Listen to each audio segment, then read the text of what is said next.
வணக்கம், welcome to life horoscope. குரு பெயர்ச்சி 2026-27 ஒரு வருஷம் இருக்கு.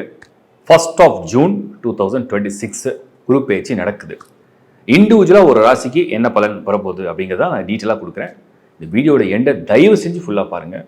நான் உலக நடவடிக்கைகள், உலகத்தில் நடக்கக்கூடிய முக்கியமான நிகழ்வுகள், அதுலேருந்து இந்த குரு பெயர்ச்சியை கனெக்ட் பண்ணி நிறைய இன்ஃபர்மேஷன் உங்களுக்கு கொடுக்க போகிறேன்.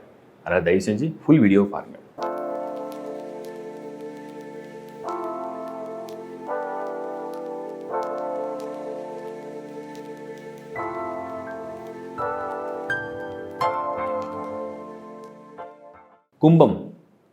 கும்ப ராசி 2026 குரு பெயர்ச்சி.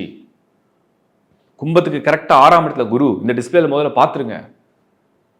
குருவுடைய பொசிஷன் எங்கே இருக்குன்னு பாருங்க. கும்பத்துக்கு 6th ஹவுஸில் உச்சமாகிறது குரு. அதோடைய பார்வையெல்லாம் கும்பத்துக்கு 10th ஹவுஸில் 10ல், கும்பத்துக்கு 12th ஹவுஸில், கும்பத்துக்கு 2nd ஹவுஸில் 10, 12, 2. பொதுவாக 6ஆம் இடத்துல குரு வந்தா நல்லதா தீமையா? கும்பத்துக்கு 6ஆம் இடத்துல குரு வந்தா நன்மையா தீமையா? பொதுவாக 6இல் குரு வந்தால் தீமை, போராட்டம், கடன், கடுமையான முயற்சி, மன உளைச்சல், இதெல்லாம் 6ஆம் இடத்துல குரு வந்தால் பொதுவாக கும்பத்துக்கு உண்டு. சரி, அப்போ இந்த பார்க்குற இடங்களுக்கெல்லாம் ஒரு நன்மைன்னு ஒன்று இருக்கு இல்லையா? அது எதுவும் செய்யாதா? கண்டிப்பாக செய்யும். அது டீட்டெயிலாக நான் சொல்கிறேன். கும்பம் 7.5 சனி இன்னும் முடியல. 2nd ஹவுஸில் பாதத்தில், அதாவது பாதம்னா 2nd ஹவுஸ் எண்டு, 7.5 சனி முடிகிற தருவாயில் உங்களுக்கு சனி இருக்குது. இதுவே உங்களுக்கு குடும்பம், மன உளைச்சல், பிரச்சனைகள், உங்களுக்கு ஹெல்த் ரிலேட்டடான இஷ்யூஸு, ஃபேமிலி ரிலேட்டடான இஷ்யூஸ் எல்லாத்தையும் போட்டு படுத்தி எடுக்கும். அந்த மாதிரி சனி உங்களுக்கு கும்பத்தை போட்டு, அது இதுலேயும் கும்பத்துக்கு ராசிக்கு அதிபதியே சனி இருந்தாலும் செஞ்சிருவார். அவர் என்ன செய்ய முடியுமோ அத்தனையும் செஞ்சுட்டு போவார். குருவுடைய இந்த பெயர்ச்சி என்னென்னா பொருளாதார ரீதியாக லாபம், ஆதாயம், பொருளாதாரம். இவர் போய் 6ல் நிற்கிறாருன்னு சொன்னோம்னா பணம் சம்பாதிக்கிறதுக்கே போராட்டத்தை கொடுக்க போகிறாருன்னு அர்த்தம். ஸோ பணம் சம்பாதிக்கிறது, பணம் சேர்த்து வைக்கிறது, குடும்ப தேவைகளை பூர்த்தி பண்ணுறது, குடும்ப தேவைகளுக்கு தேவையான பணத்தை சம்பாதிக்கிறது, போராடுவது, கடன் வாங்குவது, இது மாதிரியான சூழ்நிலையெல்லாம் இந்த குரு உருவாக்குறார். சரி, இந்த பார்வைக்கான நன்மையை பார்த்துருவோம். 10ல் குரு பார்வை. இந்த 10ல் குரு பார்வை என்னன்னா, இந்த வேலையை மாற்றணும், இடத்த மாற்றணும், ஊரை மாற்றணும்னு நினச்சிக்கிட்டே இருந்தீங்கன்னா அதை இந்த குருவுடைய பார்வை 10ல் விழும்போது மாற்றத்தை தருவார். அது பயங்கரமான நிம்மதி, பயங்கரமான சந்தோஷம், ஆஹாவோ அப்படிலாம் சொல்ல முடியாது. மாற்றம் தானே வேணும்னு நினச்சிங்க, அந்த மாற்றத்தை குரு தருவார். இதை நான் கிளாரிஃபை பண்ணிடுறேன். ஸோ மாற்றத்தை குரு தருவார், அதில் டவுட்டே இல்லை. அடுத்தது இந்த குருவுடைய பார்வை நேராக எங்கே விழுது? உங்களுக்கு 2nd ஹவுஸில், இன்கம் ஹவுஸில். அப்போ இன்கம், வருமானம் வேணும். வேலையை மாற்றிட்டீங்க, இடத்த மாற்றிட்டீங்க, ஊரை மாற்றிட்டீங்க, லொக்கேஷனை மாற்றிட்டீங்க, பதவியை மாற்றிட்டீங்க, ஃபீல்டை மாற்றிட்டீங்க, ஏதோ ஒன்று சேஞ்ச் பண்ணிட்டீங்க. இன்கம் வருமா வராதா? இன்கம் வரும். சாட்டிஸ்ஃபைடா? அது மனசுக்கு நிம்மதியும் பூரணமான சாட்டிஸ்ஃபேக்ஷனை தருமா? அப்படிலாம் தராது. கொடுக்கும், தேவைக்கு கொடுக்கும், அவ்வளோதான். தேவைக்கு கொடுத்தா போதும்னு நினைக்கிறவங்க திருப்தி கிடைக்கும். அப்படி தான் இருக்குது. 12ஆம் இடத்துலையும் குருவுடைய பார்வை விழுது. அப்படின்னா என்னென்னா, நீங்கள் கஷ்டப்பட்டு போராடி ஒரு இடத்த விட்டு ஒரு இடம் நகர்றீங்க. அங்கே ஒரு சம்பளம் கிடைக்குது, இல்லை அங்கே ஒரு வேலை கிடைக்குது, இல்லை அங்கே ஒரு தொழில் கிடைக்குது, ஒரு லாபம் கிடைக்குது. வந்த வேகத்தில் பணம் எப்படி வந்தது, எங்கேருந்து வந்தது, எங்கேருந்து போச்சுன்னே தெரியாது. அது வந்த வேகத்தில் அப்படி ரைட்டில் அப்படி லெஃப்டில் போயிடுது. அந்த மாதிரி ஒரு சூழ்நிலை தான் இந்த 2026 வரக்கூடிய இந்த குரு பெயர்ச்சி உண்டு. இப்போ 2026 குரு பெயர்ச்சி என்பது உங்களுக்கு அதோடைய இடம், அதோடைய பார்வை, அதோடைய பகுதி எல்லாம் இப்படித்தான் இருக்குது. ஸோ இந்த கும்பத்தை பொறுத்த வரைக்கும் 2026 to 2027 தான் ஒரு லாஸ்ட் பேஸ் ரொம்ப டஃப்பாக இருக்கும். அது ஏன் நான் இன்னும் டீட்டெயிலாக சொல்லிடுறேன். கும்பத்தில் தான் ராகு இருக்குது, மனசை குழப்பத்திலேயே வச்சுருக்கு. ஒரு தைரியமோ தெளிவோ இல்லை ஒரு மன நிம்மதியோ அந்த ராகு கொடுக்கல. 2nd ஹவுஸில் சனி இருக்குது. ஒரு போராட்டமும், குடும்ப தேவைகளையும், குடும்ப வழிகளையும், குடும்ப சூழ்நிலையிலையும் ஏதோ ஒன்றை போட்டு படுத்திட்டு இருக்கு, பொருளாதாரம் உட்பட ஃபினான்ஷியல் மேட்ரஸில். இப்போ குருவும் 6ஆம் இடத்துக்கு போகிறார். 2ல் சனி, 1st ஹவுஸில் ராகு, 7th ஹவுஸில் கேது, 6th ஹவுஸில் குரு. ஏதாவது ஒரு கிரகம் உங்களுக்கு நன்மை செய்யும், நன்மையை மட்டும் தான் செய்வோன்ற இடத்துல இருக்காங்களான்னு கேட்டால் இல்லை. அப்போ நன்மையும் உண்டு, தீமையும் உண்டு, நல்லது நடக்கிற மாதிரி இருக்குது, கெட்டது நடக்கிற மாதிரி இருக்குன்ற மாதிரி தான் போயிட்டுருக்கு. லாஸ்ட் பேஸ் நடந்துகிட்ருக்கு.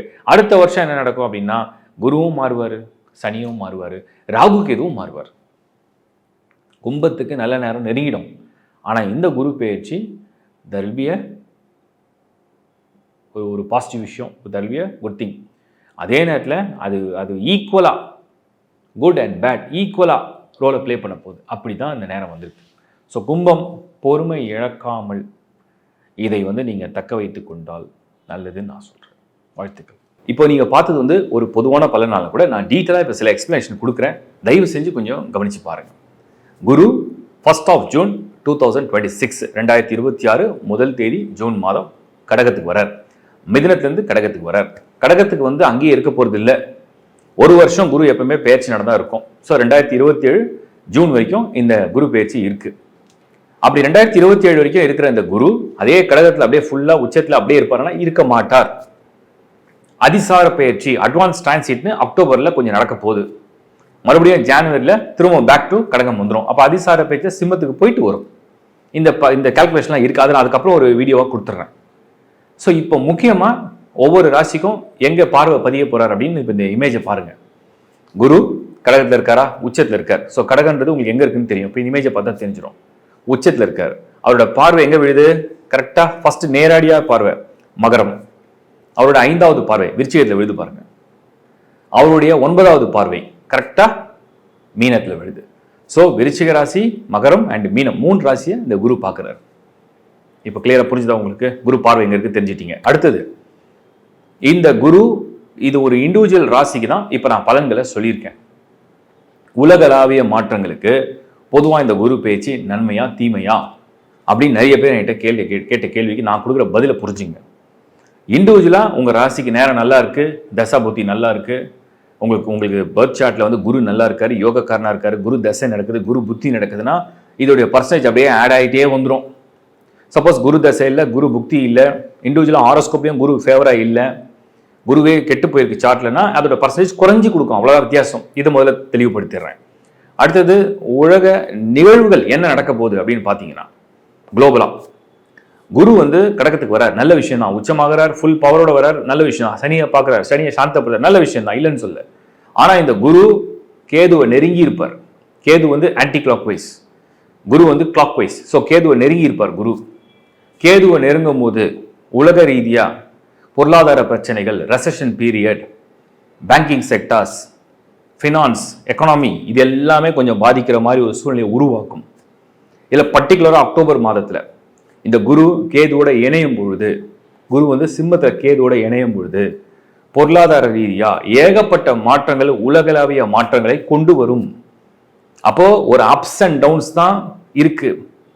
ஸோ குளோபல் எக்கனாமி நீங்கள் இந்தியா மட்டும் நம்ம எடுக்க முடியாது. குரு ஒரு பிளானட் அப்படின்னு சொன்னால் டோட்டல் அந்த குளோபலாகவே நிறைய அது ஒரு ஏற்றத்தாழ், ஒரு அன்சர்டனிட்டியை கொண்டு வந்துடும். அந்த மாதிரி ஒரு சிச்சுவேஷன் வருது. இது உச்சமான குரு தான். அதை மேக்ஸிமம் பண்ணுவார்னு அர்த்தம். உச்சம்னா ஃபுல் ஸ்ட்ரென்த்து. ஆனால் அது நல்ல பலனை கொடுத்தா நல்லதாகவும், தீய பலனை கொடுத்தா தீயதாகவும் இருக்கும். சரி, அப்போ எல்லாருக்குமே கெட்டு போயிடுமா அப்படின்னு கேட்டிங்கன்னா, ஒரு கொலாப்ஸ் ஆகுது. அதில் சில பேருக்கு அட்வான்டேஜும் நடக்கும். அது அவங்களுடைய இண்டிவிஜுவல் அந்த கண்ட்ரியோடைய ஸ்டார்ஸை பொறுத்து இருக்கு, அந்த ரூலர்ஸை பொறுத்து இருக்கு.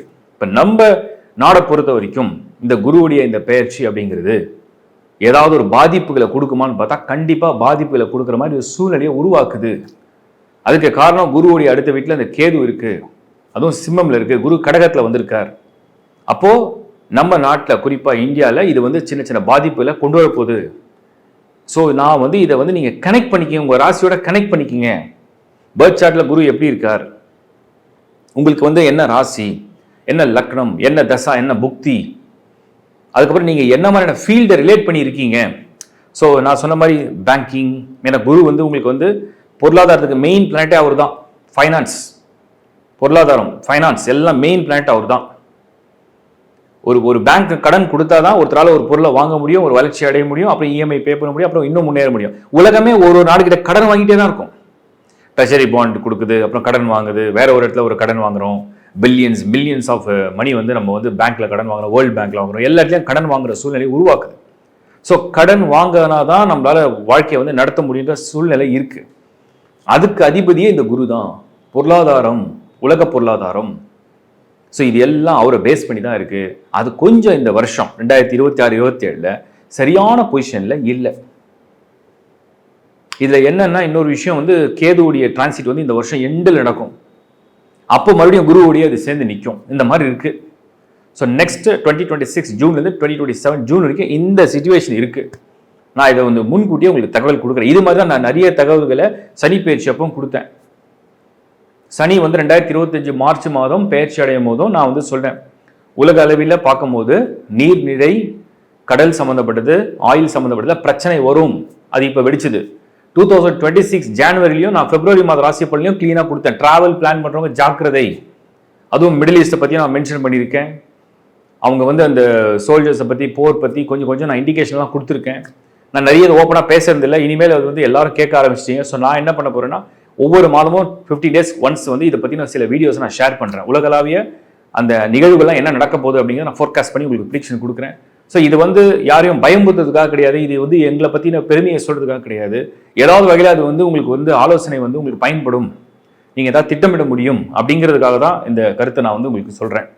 ஸோ இப்போவும் இந்த குரு பேச்சை பார்க்குற எல்லாருக்கும் என்னுடைய தாழ்மையான ஒரு வேண்டுகோள், வெறும் ஒரு ராசிக்கு பார்த்துட்டு இப்படி நடந்துருமா அப்படி நடந்துமா அப்படி ஃபிக்ஸ் பண்ணாதீங்க. முதல்ல மைண்டை ஓப்பனாக சொல்கிறேன். நான் உங்கள் ராசி என்ன, அதுக்கு குரு எப்படி இருக்காருன்னு செக் பண்ணுங்க. அது நல்லா இருக்கா டிக் அடிச்சிருங்க. ஏன்னா 5 ராசிகளுக்கு இந்த குரு வந்து ஃபேவராக வருவார். பொதுவாக மிதுன ராசிக்கு வாக்குஸ்தானத்தில் குரு வருமானம், வாக்குஸ்தானத்துக்கு குரு பலம்.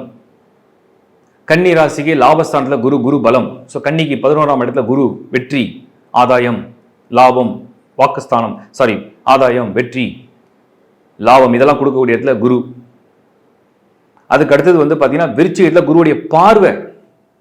அந்த பார்வை ஒரு அட்வான்டேஜ் இருக்கு. ஸோ விருச்சிகத்துக்கு பார்வை வந்து ப்ளஸ்ஸாக இருக்கு. அவங்க வந்து ஒரு புத்துணர்ச்சி பெற போறாங்கன்னு அர்த்தம்.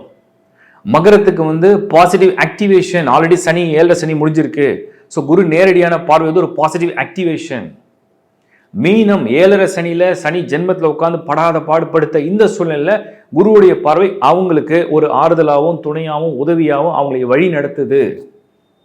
இதுதான் அதோட அர்த்தம். ஸோ நீங்கள் புரிஞ்சிட்டு இருப்பீங்க.